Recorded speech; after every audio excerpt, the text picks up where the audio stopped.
دوستو آج کی اردو ڈکشنری میں آپ کے ساتھ شیئر کر رہی ہوں لفظ روپوش، روشناس اور روبرو۔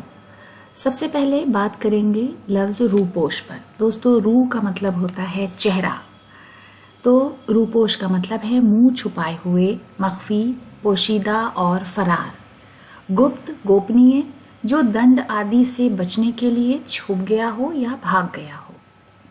ہڈن، ایبسکونڈنگ، شیئرنگ آف اور کنسیلڈ جیسے الفاظ اس کے لیے ہم استعمال کرتے ہیں۔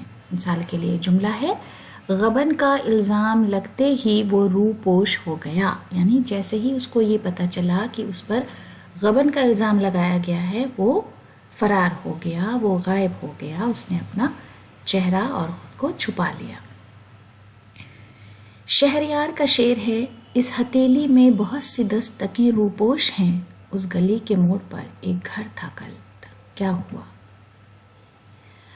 اس کے بعد لفظ روشناس۔ روشناس کا مطلب ہے جان پہچان والا، واقف اور شناسا، گھنشٹ اور پریچت، فیملیئر، ایکوینٹس، نوئنگ، ایکوینٹڈ اور اکسٹمڈ جیسے الفاظ اس کے لیے استعمال ہوتے ہیں۔ اور اگر ہم روشناس کرانا یا کرنا جیسے وربس کے ساتھ اسے استعمال کرتے ہیں تو اس کا مطلب ہوتا ہے ٹو انٹروڈیوس۔ مثال کے لیے جملہ ہے، اجنبی لوگوں میں کسی روشناس کے مل جانے کی خوشی بیان نہیں کی جا سکتی، یعنی اگر کسی محفل میں آپ اکیلے ہیں اور اس میں اگر آپ کا کوئی شناسا مل جائے تو بڑی خوشی ہوتی ہے۔ سراج لکھنوی کا شعر ہے، خوشا وہ دور کہ جب مرکز نگاہ تھے ہم، پڑا جو وقت تو اب کوئی روشناس نہیں۔ اس کے بعد لفظ روبرو۔ روبرو کا مطلب ہے سامنے، آمنے سامنے، آگے، بالمقابل، نزدیک اور موجود۔ سمکھ، پرتیکش، نکٹ اور اپستھت جیسے شبد ہم اس کے لیے ہندی میں استعمال کرتے ہیں۔ Face to face, in front of, nearby, in the presence of جیسے الفاظ اس کے لیے استعمال ہوتے ہیں۔